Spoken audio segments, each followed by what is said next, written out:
Hey guys, it's Matt. If you're just listening or you're driving, you don't need to see anything here. I'm just going to show some thumbnails from the movie Clear and Present Danger, some Harrison Ford movie posters. If that's the greatest thing in the world to you, pull the car over and check it out, but not much to see here.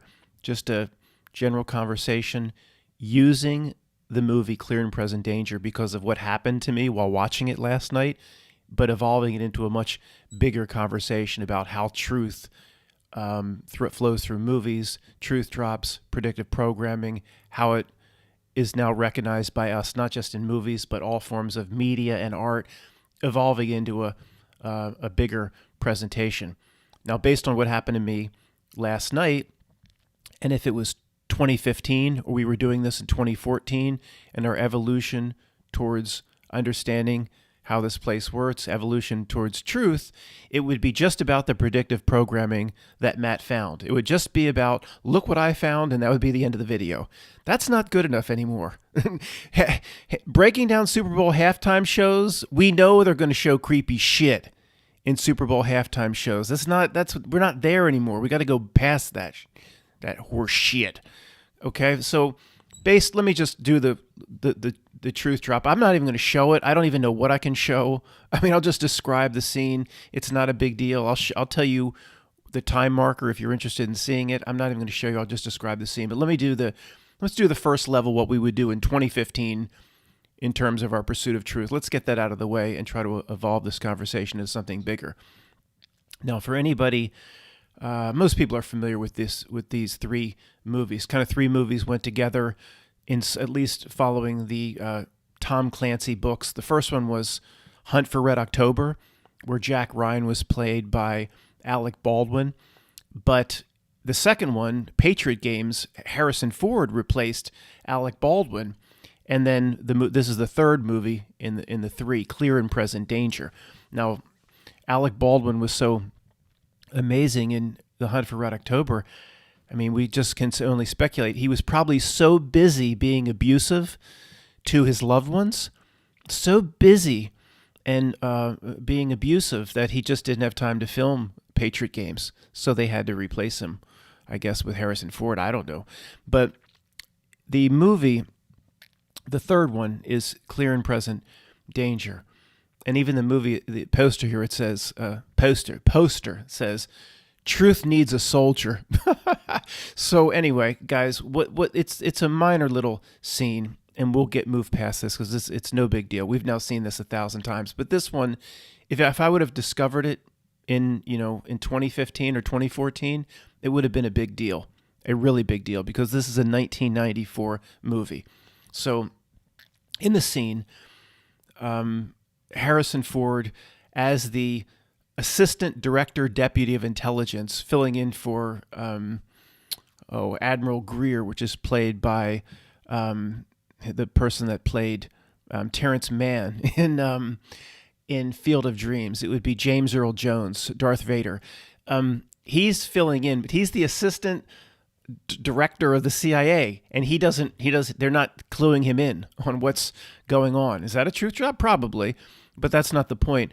So he's trying to figure out what happened with, they said it was a truck bomb that blew up. All these Colombian drug lords all got together for a meeting, and all of them blew up in this supposed truck bomb except one, the main Cali cartel, head honcho. He was late to the meeting, and he wasn't blowed up like all the others. But, it was the U.S. military, taking some sort of revenge on them. But of course, as the Assistant Secretary Director of the entire CIA, Harrison Ford's completely in the dark as to what is going on.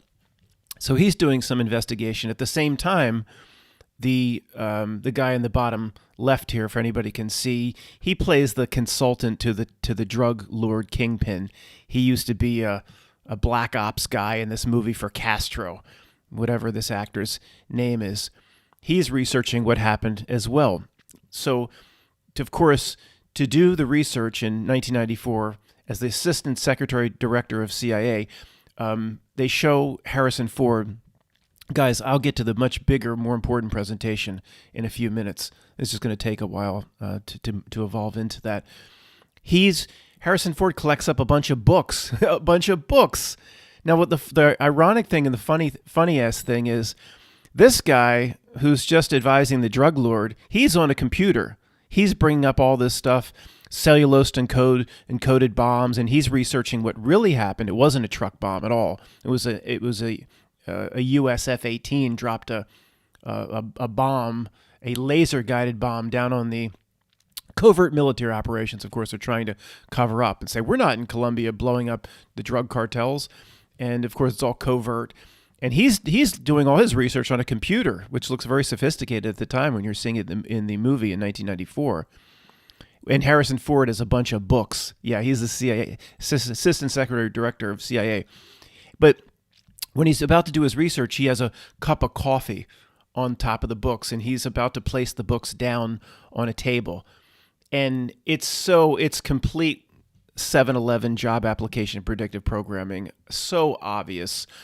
There's 9 and 1s coded in the books. The main book that says 91, it's almost like they lit the book up in neon. So it bounces. His coffee tumbles over, and it's just obvious, okay? It was so obvious, although I've seen this movie 10 times, and I watched it last night, I guess, with the set of eyes we have now, and I was like, this is so obvious. And I went and looked it up, like, okay, predictive programming for the 7-Eleven job application in 1994. Well, that's, we've seen it done many years before that, but I knew this movie was way before, 2001. So then, just for the heck of it, I paused the movie to see the timestamp of when it happened, and it was 1 hour 19 minutes into the movie. 119. That's a Back to the Future 7-Eleven job application coding. So, guys, in the past, we'd be like, "Oh, yay! Look what Matt found! Yay! Look what Matt! Big deal." It's so obvious, and you should check it out if you're interested in this stuff. But big deal. What's this? The 1,000th thing somebody's like Matt's found? Well, yeah, okay, but so right, exactly. Who cares about breaking down Super Bowl halftime shows anymore? Of course they're going to do that creepy horse shit. They probably do it for us. They do it for us. So let's evolve this conversation into the first part of evolving it is, how come when Matt, there's Matt talking about himself in third person again. So when I make a presentation about, say, Groundhog Day, I've been talking about Groundhog Day a lot recently, why does everybody listening here just assume that something like a movie can contain the truth of reality itself? Metaphysical truth about how life works, the path of a human being, a predictive programming as to what will come in the future or what a future society will look like. Them, quote, whatever the mechanism is, them showing us. What's funny, I was thinking about this recently. I don't ever, or we almost never had to do this. I was going to say, make a side argument or a side presentation saying, for those that don't believe it, guys, let me try to convince you, movies and all forms of art media can show the metaphysical truth of reality. We all just are there. And, how did this happen? I was thinking about, we're all there. We all know that truth can flow through not just movies, all forms of media, art, and sometimes the more dumbed down it is, like a child's nursery rhyme, the more truth flows out of it. Humpty Dumpty sat his broke ass up on a wall and fell off because he was high. But all the king's horses and all the king's men, first of all, why were all the king's horses and all the king's men, why would they give a shit about his broken ass? But they couldn't put him back together. The truth drop. You can't look to all the king's horses and all the king's men and all the king's hoes to put your broken Humpty Dumpty ass back together. You got to put yourself back together. All the Horcrux pieces of Voldemort's soul. It's all truth drop. The more dumbed down it is, the bigger the truth. So I was thinking, it's just funny how we've all kind of arrived here. Matt will talk about truth in a movie like Groundhog Day, and everybody listening will assume, maybe you won't see it the way I do, but you won't argue back at me that the metaphysical truth of reality itself, or the underlying nature of how society functions or reality functions, is not coming through in art. We all are there.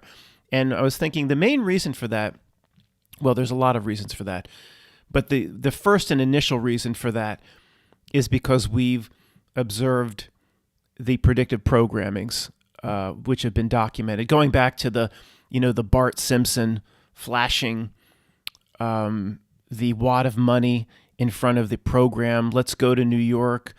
$9, $9. Yeah.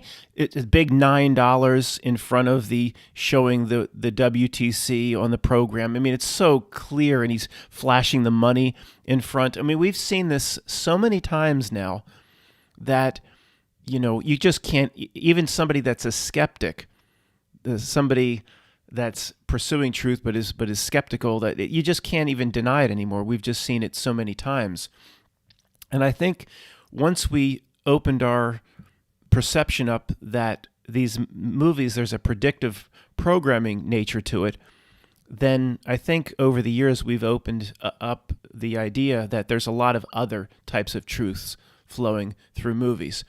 And once we got past the notion that it's all, my favorite exercise in the world to go through is all just called in. Let me scroll to some new and exciting thumbnails, guys, for those that are getting bored with here is the scene where the bad guys pose as Colombian police officers and lead that convoy of white Chevy Suburbans. Like, that doesn't stand out, like a fleet of white Chevy Suburbans, cars that are worth $70,000 more than all the other cars around them on the street, being led down like the back alleys of the Bogota, Colombia barrio.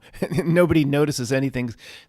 Did somebody want to, stop off for some falafel or something, or whatever they have at this place down here? I don't know. I think the guy in the lead white Chevy Suburban, he says it's got the best quesadillas in the world, so we're just going to stop off here. I think they should have noticed something was up before the damn missiles started coming at the white convoy of Suburbans. But anyway, what I was talking about, guys, was my favorite exercise of all time, and of all this predictive stuff called in.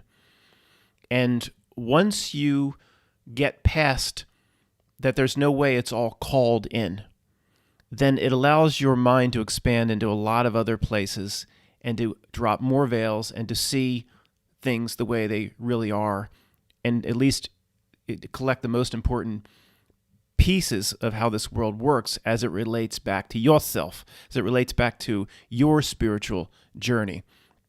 So just to give credit where credit's due, Russian Vids was the first one. I don't know what Russian Vids has been up to the last 3 years or so. I don't watch anymore. But Russian Vids, in breaking down the fake events, was an important part of my truth progression. My truth progression came through the fake events. So I watched a lot of RV in, say, 2012, 2013, something like that. He was the first one to say it. It's telling you, the first one to say it. I didn't know exactly what it meant at the time. He would say, truth in movies, lies in the news. And at that time, we were more focused on the predictive programming. Okay, so we start noticing the predictive programming, and once you get 100 cases of it, then 200 cases of it, then almost 1,000 cases of it, it's there. Then you start saying, wait a second, there's so much of this going on. Back to the Future, the movie predicts the 7-Eleven job application. You start saying it couldn't possibly all be called in. Let's do 2 minutes on my favorite exercise of all time. I'm going to take credit for this one. I started pushing way back when that there's just no way it's like, we'll just do the exercise. It's like, oh boy, let's just, pick one out of the hat. The scene in Armageddon where after the meteorites come in to New York City, and whatever that comedian is like, Saddam Hussein is bombing us, and she's like, I want to go shopping. That scene, all the meteorites are coming in, and of course one meteorite rips through North Tower in exactly the spot, and the other one rips through South Tower in exactly the spot. Well, that might be reversed, but the way they show it, exact quote unquote impact points. They show the scene from above of New York City, the decimation, and the towers are damaged in the exact same place and format. Really? Right. Yeah. So that's just one example of thousands. So it's like, oh, these Jerry Bruckheimer, we're being approached by these men in black. They understand you're doing a scene where New York City is going to be at least 10% destroyed by meteorites. They want to make sure you represent certain buildings in a certain way. We're going to let the men in black come into our meetings, and then the person that is doing the rendering, the CGI rendering of what New York City will look like, make sure you tell that person exactly how to render North and South Tower. It doesn't all the video game Deus Ex. It's not Deus Ex Machina. It's just Deus Ex. The whole video game is about the Illuminati and all of this predictive stuff. And it can't be called in, and all these people knowing the future but working on these movies. And it's like, well, why do you want me to, in the video game Deus Ex, why do you want me to not show the WTC? We're going to have a whole view, a panoramic view of New York City at night. And this is the kid talking that does the graphics and the coding and the rendering. You're telling me that you don't want me to put in the WTC. Well, why is that, sir? Just shut up and don't ask questions. Don't put it in. Don't put it in. Who were those men in black that were just here, sir? It doesn't work. You can't have all these people in on it and called in. This is why we expand our minds into things like other possibilities going on, like retro causality. Like when the video game was initially made, it was there, and then it wasn't there. And I know that's crazy to a lot of people. But you know what the main point is? The main point, the most important point is, it doesn't matter if we understand exactly what's going on and the mechanism. The reality, the way it structures itself, this is another breadcrumb or a rabbit hole. It wants us spending years trying to figure out the mechanism, where Matt can say, I've told you guys before in the truth community, I've told you many times, and we've gone through this exercise, how it can't all be called in. See, it just doesn't make sense, man. Everybody's in on it, all the little coders doing the video game and everybody that's involved with the film, they're all in on it. And then somebody says, no, it's all called in. And then somebody says, no, it's retro causality. And we just go, light beer from Miller. Less filling, tastes great. It doesn't matter. All that's important is what we all agree on now. That initially we know 100% movies, and now we see other art as well, other forms of art, has a predictive nature as to what main events will be coming, major events will be coming, or what society will look like. We all agree. It wants us in an endless quest to understand the mechanism or how it happens. It doesn't matter how it happens. This relates back to the presentations I've made many times about the who, what, where, when, why, and how. All those elements except the why are pointless to try to figure out as long as you get to a certain place. Well, how'd they do it? Who cares? What exactly happened to the side of the Pentagon? Who cares? All that matters is the why, as it relates to why they're trying to do a certain thing to you, tells you about yourself. So how this happens, the mechanism, let's move on. It doesn't matter. We know it's happening. And the main point is the first step, the baby step in all of this, was the predictive programming. Oh, look, they're 10 years before the event. They're dropping truth as to what will happen. And hasn't it happens all the time now with the sea thing. We're seeing the same thing. The things regarding the sea. Not as massive as the 7-Eleven job application, but we're seeing the same predictive things in old works of art and movies, things like that. So once we understand it's happening, it's happening. Now the beauty of this coming to a certain understanding, especially if you don't just have to believe it's called in, and every bit of how this world works just has to fit within your bookends. I've got two bookends and everything's got to fit in. Once you understand that almost nothing's going to fit in and nothing has to fit in, then you open your mind. Come see Quado. Let Quado grab your hands. Quid, open your mind. Start the reactor. Open your mind. Once you realize we're never going to figure it out, you'll say, okay, well, what else can a movie show me? Can Dances with Wolves show me something much more important than the predictive programming and this BS that we're just all that we cared about in 2014? Can it show the path of a true human being? Can a movie like Groundhog Day show what a human being must evolve into to break out of the trap?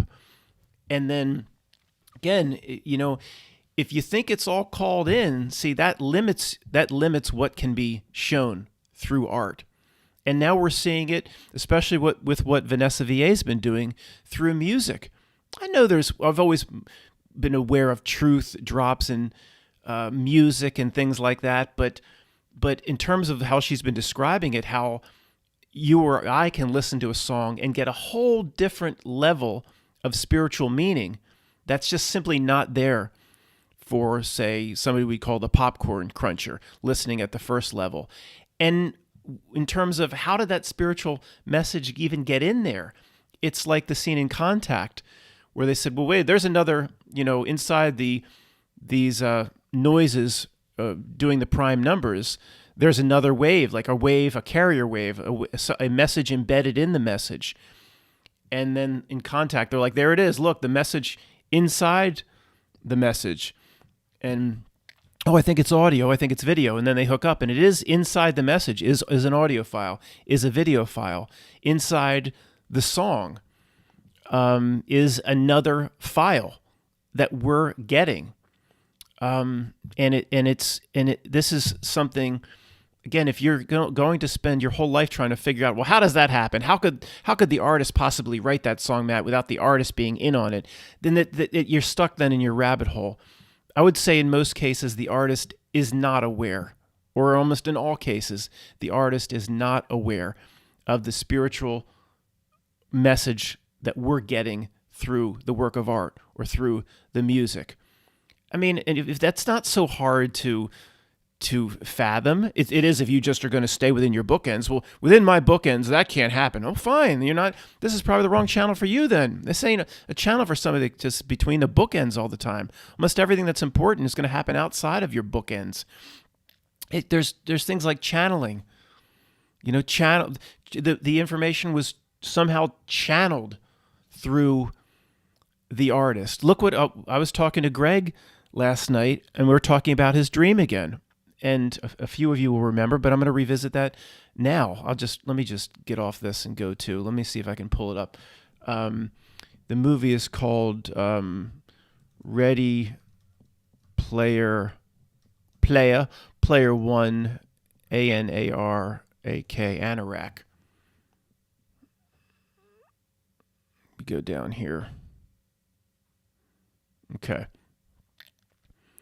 Ready Player One, the movie. Now, this guy's name's the wizard giving out the keys. Spell it backwards. Anarak. Karona. Sound it out. Okay. So Greg has this dream last March.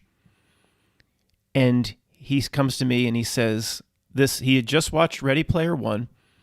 And you watch it the first time, you don't even really know what this guy's name is. He's mentioned a few times, this wizard inside the game. And but either way, it's Anorak. If you just are watching the movie, you're not gonna link that to what's going on now. Again, spell it backwards, Karona. So Greg says, yeah, a week or so ago, I watched Ready Player One. This wizard who was in the movie came to me in my dream. This is, again, March, when this thing just started. just started, the end of March. He says, the wizard appears before me and says, let me see if I can get this right. He says, the spring has been broken. No, sorry. Start over. The wizard says, they wanted to break the spring. The spring has been broken. The fools of April will abide by the new matrix. And then the guy disappeared. So we're breaking down his dream. And this is before we even knew about the name thing. I'll tell you about that in a second. Breaking down his dream. And he was like, okay, they wanted to break the spring. Now then you have the spring break reference there. Spring breakers, in terms of how they presented C, was a huge thing. Oh, the spring breakers, this is we've got to stop all the Daytona Beach parties. This is a spreading event. Remember, they used spring break, and they wanted to break the spring. Then the spring has been broken. But then you get into like a coiled spring. And yeah, they did. They broke the spring. We're all locked away. Just nobody did anything at all. Well, nobody's done anything at all for a year, but in the spring itself. The spring has been broken. The fools of April, this is before April Fool's Day coming up. The fools of April, going along with all this, will abide by the new month of May, tricks. But he said it like Matrix, like the Matrix. I'm like, what? How could you possibly have a dream like that, Greg? And where did the dream, what part of Greg could produce that? Okay? At this point, I'm talking to Greg. He doesn't even know that the wizard's name spelled backwards is what we're dealing with. So somebody emails me like a day or two later and says, do you realize spelling that backwards is exactly what we're going through today? Greg had no idea. So there's parts of us, guys. There's parts, the part that you're dealing with now, listening to the words that are coming out of my mouth. So say it normally. The part that's listening, or the part of me that's talking now, is this tiny little idiot part of us. There's so much more to what's going on than just the thought process in English coming out of the frontal lobes. I mean, when you, on the day of our life or the day of our death, look back at that and like, look at doing an entire lifetime where thinking that the information coming through the frontal lobes being communicated in English, my incarnation in that snow globe, we thought that was so smart. And you'll realize that it's the dumbest of the dumbest. But this is the way the avatar is. It's this is the vehicle we have here in this existence. It's just important to realize there's a whole lot more to us. Like I told Greg when I talked to him, I said, well, what, how intelligent a part of us are, or the part of you that came up with that dream and put everything together, including the wizard's name backwards. And someone would say, well, that's another predictive nature. Of course it is. Of course it is. Was that called in? Guys, in the following about how messages are communicated through music, I don't think I was really clear, but I'm not going to redo this section. Just listen. I will clarify this or what's coming when the segment's over. But just so this message isn't misinterpreted, I think it happens both ways. Guys, I'm not saying every song that's laid down and we get a spiritual message out of it, the artist had no intention of doing it. The people behind the record, they have no clue. It all's just channels, something we can hear that they didn't know about. I'm saying this can happen, and it happens way, way more than we think, but not in a case like this. Like I'm showing anybody listening the Stairway to Heaven, Led Zeppelin album covers. You could even argue, most of this sort of stuff, of course, it was all by design, laid down not by the artist, in my opinion. Absolutely not. How many times have we gone over this exercise where the 25-year-old or the 27-year-old or even the 30-year-old writing this stuff, these high-level messages, and maybe this isn't the greatest example. I've never, spent hours breaking down Led Zeppelin exactly what the meaning is, but it's that kind of song, all right? It's that kind of song. This is all done without Robert Plant or Jimmy Page truly understanding what's going on. But again, maybe this is a really, really bad example because Jimmy Page, was into all this stuff, trying to buy Crowley's house, and someone might say, "Man, Jimmy Page is high-level initiate. He can lay this stuff down." Okay, maybe this is a horrible example, but let's just say, Sarah McLachlan in Surfacing, with all the occult references in that, the as above, the so below, she had no idea what she was writing, and it's not a spiritual message that we're going to pick up on. No, it's obvious what the message is, and it was laid down by the creepy piano player in Under the Silver Lake. Even in this case, if Jimmy Page and Plant were in their late 20s, they're not going to be that sophisticated. They're mostly going to be about getting their rocks off and getting drunk and getting high and getting girls. And I don't care, what they were initiated into. They were used by certain powers that be to communicate certain messages. This is probably a bad example, but you know what I mean. Let's just go to, okay. This is, my favorite example. She's just friendly little Canadian singer. She has no clue, in my opinion. They're not all high-level initiates, all these singers that have all this occult stuff. Someone sent me System of a Down, Aerials. Aerials in the sky when you... Look at the lyrics to System of a Down, Aerials. Oh, they're just brilliant Oxford graduate, high-level initiate. No, they're all... The whole music industry is used to deliver these occult esoteric messages. Surfacing, right from the start, building a mystery Babylon. Will we burn in heaven like we do down here? The as above, so below. I've talked about this before. I don't think she has a clue what she's writing or singing. I think it's handed to her by the creepy piano player in Under the Silver Lake. She probably composed a few of the love songs or whatever. And again, if there's a rare case, no, Matt, you don't realize who Sarah McLachlan is, then it's rare. No, System of a Down. No, they're not just all, Oxford and Cambridge PhDs that have family ties through the OTO. They don't come through that. They're used. They're pawns. So I'm saying there's two different levels. There's the level where, Sarah McLachlan, as above, so below, building a mystery. The message, it's not something like, it's not a carrier message that's only we can hear, a spiritual message. Most of it comes this way. But in terms of what Vanessa VA is looking at, I believe there is a lot of music, even movies, all art, all media, where there can actually be what Vanessa VA calls the retrocausality language, or the spiritual language communicated through the art, with the artist basically channeling it somehow without even being aware of it, without the record producer or the record company being aware of it, without whoever was in the back room, helping out on the Led Zeppelin album, not that sort of thing, a different sort of truth finding its way through media or movies or music, almost like a channeling, where only those at a certain frequency or resonance, like where we are becoming, can pick up on it. If any of this made any sense. Somehow this has turned into a truth in music video, but let's just run with it. Since what I just presented was such a mess, I really need to clarify. I think there are three ways truth can come through music. Three different ways, the way I understand it.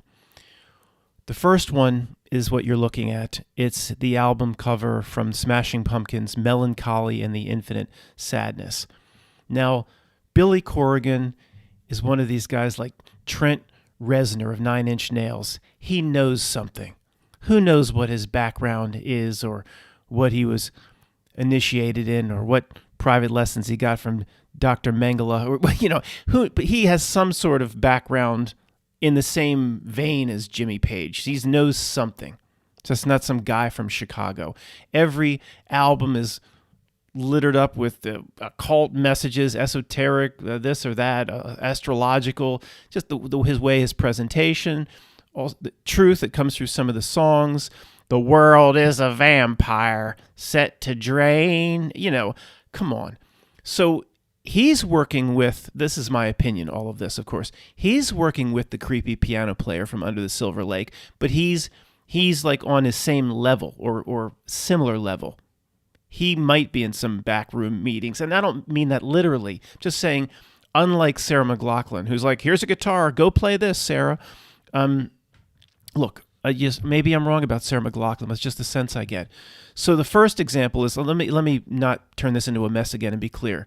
It's a artist that actually has an occult background and is involved in delivering the message. That's number one. Number two might be something like this. I just pulled some CDs from downstairs. Been sitting in a pile. Stevie Nicks, what her background is, I don't know, but I get the feeling it's more like Sarah McLachlan, or this is the case with most artists, guys. I'll show you a few other examples. Her best of or greatest hits is called Time Space. I mean, come on. Why would I don't think there's tremendous truth flowing through Stevie Nicks's kind of poppy songs, but I never really looked closely at it or listened closely for it. But you look at the cover and it says Time Space. Time and space. Why would she pick that? You just get the sense that the creepy piano player from Under the Silver Lake said, we're going to call your greatest hits Time and Space. Okay. And it has nothing to do with, a man or a woman thing. It has nothing to do with that at all. Let's do, Live Throwing Copper, Live I Alone, Secret Samadhi, Live, Secret Samadhi. Live, okay. This band from York, Pennsylvania, Ed Kowalczyk, I like these guys, Throwing Copper here. But as the years went on, I mean, an album called Secret Samadhi, and they're not capable, these young men, of delivering all this occult stuff and esoteric message, and it just happens over and over again. Remember Aerials, System of a Down. It's constant. These types of esoteric communique. I don't think these young guys I think they would be more interested in getting girls and getting drunk and getting high. So Stevie Nicks would be more like Live. Most bands would be like this. Journey, Wheel in the Sky Keeps on Turning. I don't think Steve Perry's some high-level initiate who just had to make a song about Wheel in the Sky Keeps a Turning. You know that song. About As Above, So Below, the astrology. No, the creepy piano player from Under the Silver Lake that represents the entire screen power or the Illuminati or whatever you want to call them, deliver these songs or these concepts to these artists. So Live is more like Sarah McLachlan and Stevie Nicks. Here, you're going to talk about this. Why? Just do it. Just do it. I don't think they have the background to understand this stuff. Okay, the third example is more like what Vanessa VA looks at. Let's do not Billie Eilish, Billy Idol, Rebel Yell CD cover. She cried more. Eyes Without a Face. This could be one where people talk about, eyes without a face, got no human race. They're talking about a predictive for The Mask, potentially. So something that could be predictive like this, eyes without a face, got no human race, predicting The Mask. This could be something, and maybe I'm wrong about this, but I just want to use it as an example. It could be something where the nature of reality itself or a predictive programming flows or channels through whoever wrote this, whether it was Billy Idol. Billy Idol's just a front man. I don't care. Whoever wrote it, even if it was under the creepy piano player from Under the Silver Lake, it could be channeled where in the Eyes Without a Face, Got No Human Race. If you think that's about The Mask, and if you don't like this example, there are other examples. I'm just using this one where the artist doesn't understand what's being communicated. He might have been like in 1989, he'd be like, why are we writing about eyes without a face? That don't make no sense. Just do it. You know, he might be, the record company might not know. Well, I don't know, but the focus groups like it. Let's go with it. You know, they might not know what's going on, but it's the truth's channeled, and it comes out. Maybe how does Dances with Wolves come out of Hollywood? That cesspool, something such that's such a people. Somebody gave me someone was like, let me have it. Like, did you see the end of Dances with Wolves? That's not very uplifting. No, the journey of John Dunbar is incredibly uplifting. It's pretty much the most pure movie that you could possibly make in terms of what the spiritual path of a real human being. I don't want to get into Dance with Wolves. He's like, here he goes again with Dances with Wolves. So remember the three. The three are the artist is in on it with the creepy piano player from Under the Silver Lake, Sarah McLachlan. Here, Sarah, play this, where, you know, the esoteric messages or the embedded messages, or, you know, the artist has no clue. I don't think Mick Jagger is so sophisticated. Please allow me to introduce myself about the devil. Come on, the young men wouldn't be able to write all this stuff. They're handed this stuff. Look how Mike talks about the Beatles. Paul McCartney, John Lennon, supposedly this genius. It turns out it's like he's far from it. They're handed this shit. It's horse shit. Let's look at Tears for Fears. Okay, let me just get to the Elemental. This is one that's kind of in the middle.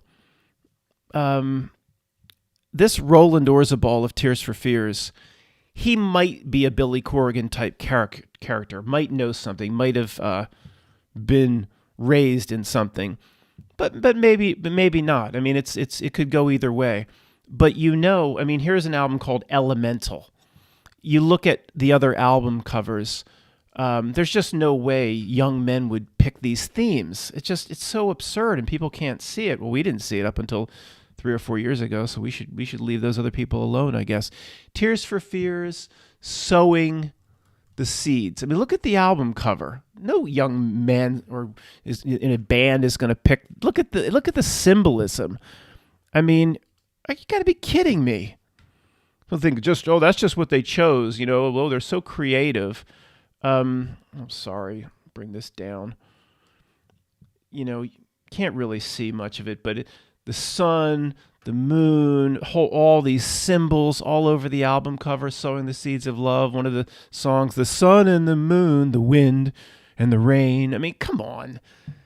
You know, either they're not all raised, you know, inside the OTO or the Golden Dawn. So, I mean, this is Roland Orzabal. We're not quite sure.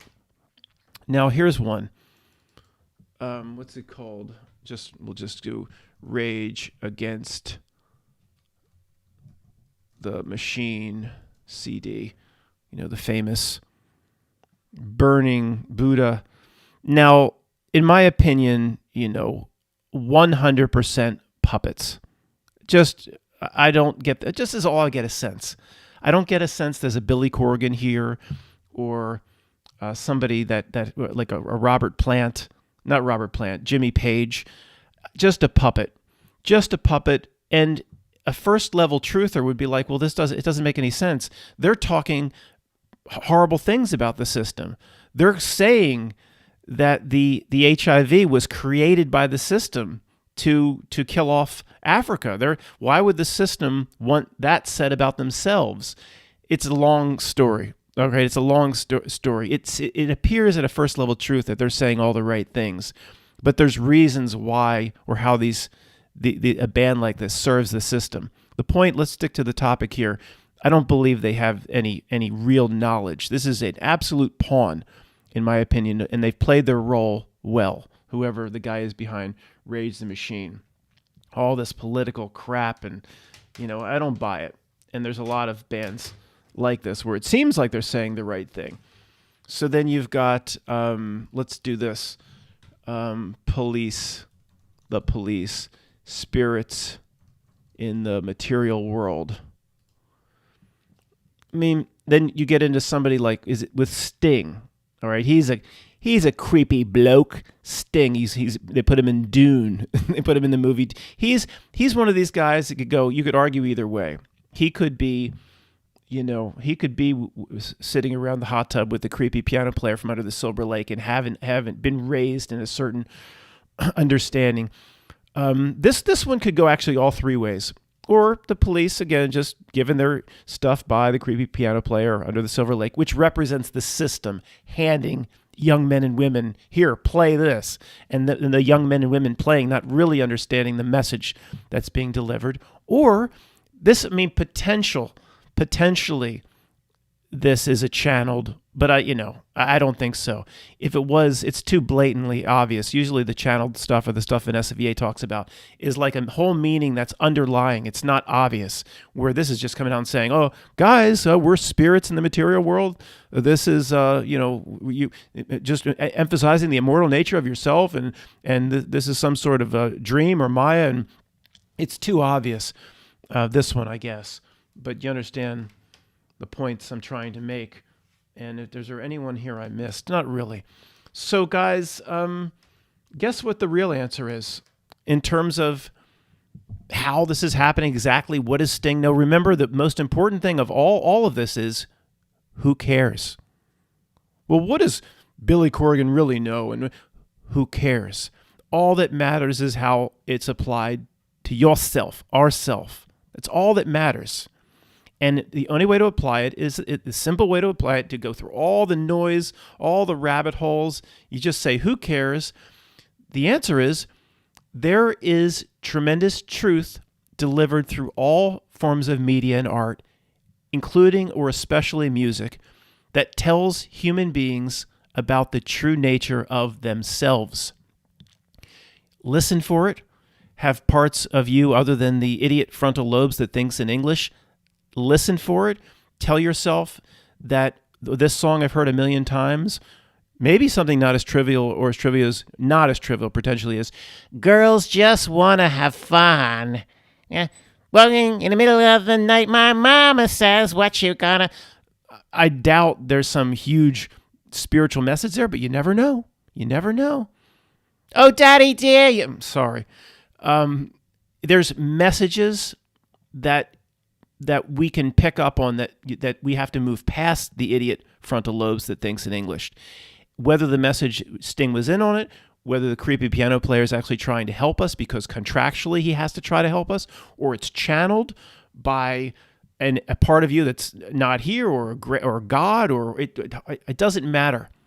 All we need is to realize, do we agree the messages are there? Most people would agree. The mechanism doesn't matter. So the point is, just listen for it. And for some reason, again, even the ones you consider creepy blokes like Sting or Billy Corgan, he's a real, look at Billy Corgan in the Tonight video. He's a real creepy SOB. But the message, for some reason, it's almost like contractually they have to deliver a message, a positive message that real human beings can pick up on and learn from. Well, Matt, why would they have to do that? Everything that comes out of the music industry is Hollywood evil. Again, you're doing the who, what, when, where, and why again. Who cares? All that matters is what you believe these messages and how to apply it to yourself. It's all that matters. Guys, I will leave a link to those that don't know what I'm talking about with the yourself. I'll leave the link to the little girl saying, what about yourself again? And also I'm leaving a link to a very, very funny video. I hope it's still there. Friends of the channel put this together, spent a lot of time on this. It deserves tons of views. They did a great job. They do great comedy videos, and everybody needs to see this. 2 links in the description. Thanks, guys.